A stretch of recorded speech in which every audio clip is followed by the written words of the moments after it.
everyone, welcome back to my channel. Hope you guys have had a great week so far. I know I have. It's been a busy week again, but when isn't it ever? This market is still going crazy. There's lots of opportunity out there. And today I'm going to be talking a little bit more about my team and the kind of benefits that I get being on a real estate team.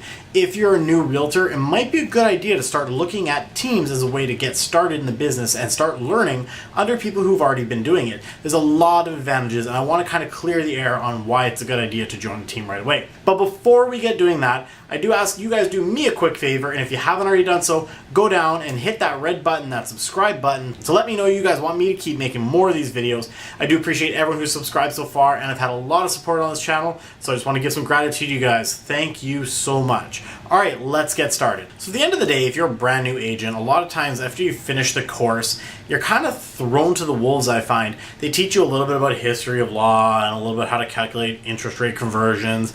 A lot of stuff you probably won't use a lot of when you actually finish your course. And then you go through your post-licensing and they teach you a little bit more about how to write a contract, how to do some agency and things like that. But at the end of the day, they don't teach you much on how to actually pick up business. So really, when you join your brokerage, unless they have some really great training, and now I gotta say I'm with Keller Williams and they have some of the best training in the world. They are the #1 training organization in all industries. Unless you're getting in with a brokerage that has a lot of top tier training, well, you might not necessarily know what to do. Again, it's kind of that feast or famine kind of mode when it comes to this business. So finding someone who has a team already established and is looking to grow that team might be an excellent opportunity for you to be able to learn and grow from.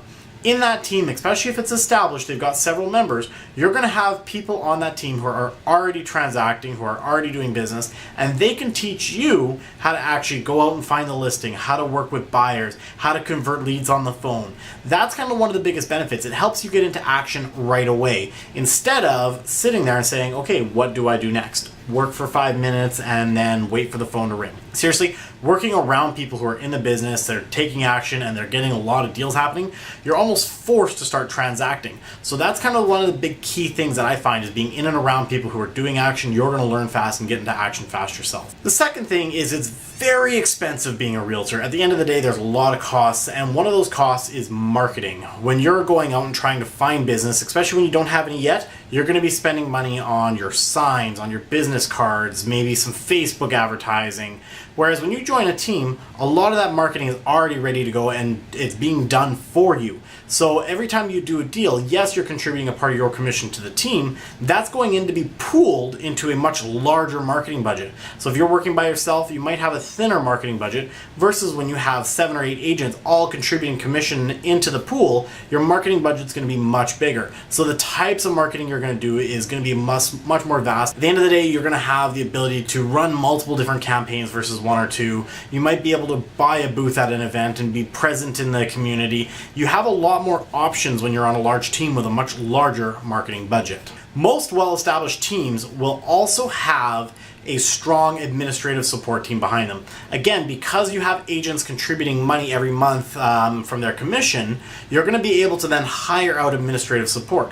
So as you get busy, you have people in the back end taking care of your paperwork, working on your marketing, different things like that. So as a new agent, that is huge because right away you've got people to help you, and especially if you're still running maybe a part-time job, you don't know anything about paperwork or whatever the case might be, you've got people there who can help you right away. So that's a huge advantage. My team, we have an amazing administrative team. Like Karina on our team is just phenomenal and everyone working for her. We have our new social media manager and marketing coordinator, Amy. She's just killing it for us. And again, new agents are tapping into that resource and being able to then have their stuff marketed for them.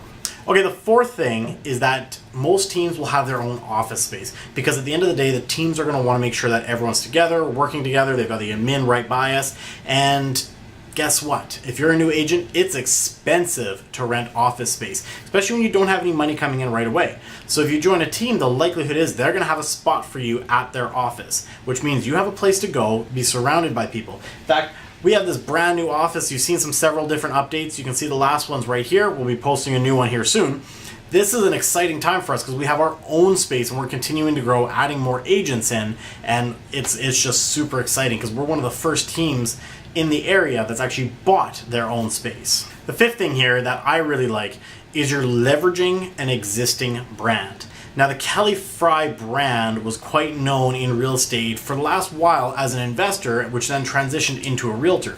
So coming on a team that already has an established brand like Kelly Fry, especially if you want to work with investors, say like I did, you're now leveraging that. I work with Kelly Fry, I work with so-and-so. So you're leveraging an existing brand that most people in the community might already know. So it gives you a level of credibility right when you're going into that listing appointment when people already know the brand. And one of the final things, the sixth thing here, is that you're now able to grow together. So you've got someone that will help you get from point A to point B, figure out your goals and help you grow. And in fact, your goals might change over time. As you start doing more deals, they might help you shape that so that you're actually growing with the team, not just by yourself. So creates more opportunity for you in the future. So there's so many benefits to joining a team. Like, this is just a little snapshot of why I think it's a great idea to join a team, especially if you're brand new in the business, or maybe you've been in the business for a little while and you're looking for a little bit more, something a little bit new. Go out, approach a team and say, hey, what is it that you guys offer? And here's what I can offer to your team as well. That's the key thing too. When you're looking for a team, you can't just come from the perspective of what am I going to get from the team. These are a few of the benefits you can get from a team, but at the end of the day, you also have to show what you can provide to the team as well, because they're also taking you on and bringing you in as part of their brand. So you need to make sure that you're coming in with you need to make sure you're coming in with the willingness to show them what you're willing to do for the team. So keep that in mind as you approach teams and say, this is what I'll do for your team. This is the type of sales I'm doing. This is the type of marketing that I bring to the team. Because that's what's really going to impress them. Not so much that I need a team because I need to learn. So it's a give and take relationship that you will end up having with your team leader as well. You're going to get a lot in regards to resources and stuff and marketing and all that stuff. And you're going to give as much back as you can in terms of closed sales, maybe some new ideas, different things like that. All right, guys, that's it. This is a real quick video why I think it's a great idea for you to join a real estate team. Now, I've been licensed for just now over 3 years, and I've been on the same team since I got started. The goal was that I got my license and joined Kelly and helped grow this team, and that's what we're doing every single day. And I can't thank Kelly enough for letting me be on this team every day, and we have been just growing like crazy. So I just wanted to throw it out there too. If you're watching in the Lower Mainland here, in the Fraser Valley, Lower Mainland, and you're a new aspiring realtor who's really keen on making some waves out there, hit us up, shoot me a message, let me know if you guys are interested to sit down and chat. We'd love to chat with you guys and see if there's a fit for us with the team. Anyways, that's it for me. If you like this video, big thumbs up, throw some comments below. Let's connect if you guys are in the Lower Mainland looking to do more transactions. And if you haven't already done so, hit that subscribe button and I'll see you next week. All right, guys, thanks again for tuning in all the way to the end. As promised, if you've seen past videos, I'm doing a little bit of a sneak preview into some new stuff that I'm doing coming out here, hopefully in the next month or so. Still working out some of the kinks, but I just always want to drop a little hint on what I'm doing. So really, the goal for this next launch is that I've got video going. I'm starting to do a little bit more posts on Medium, so go check it out if you haven't already been. Look up my name in Medium. You can see some of my articles and things that I'm writing there, some of my blog posts. But this other one is going to be on another kind of track where it's going to be video, writing, and audio. Thanks, guys. I'll see you next week.